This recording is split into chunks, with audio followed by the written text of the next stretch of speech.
Valentine's Day is around the corner, so here's a quick date night recipe. Combine your butter and sweetener, melt in the microwave, add your cream, eggs, give it a blend, add your cocoa powder, espresso powder, dark chocolate stevia, coconut oil, half the dry mix, blend it up. Second half of the dry mix, give it another blend, add some water, let's blend some more.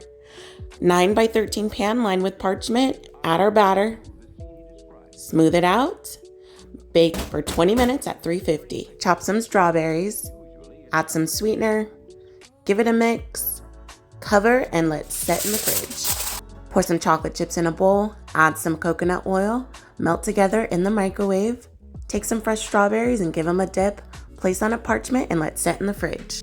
Take the cake out the oven and let it cool.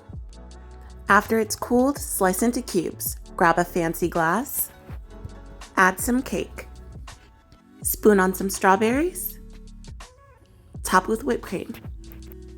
Add another layer of cake, pile on some strawberries, add on some whipped cream, and top with a strawberry.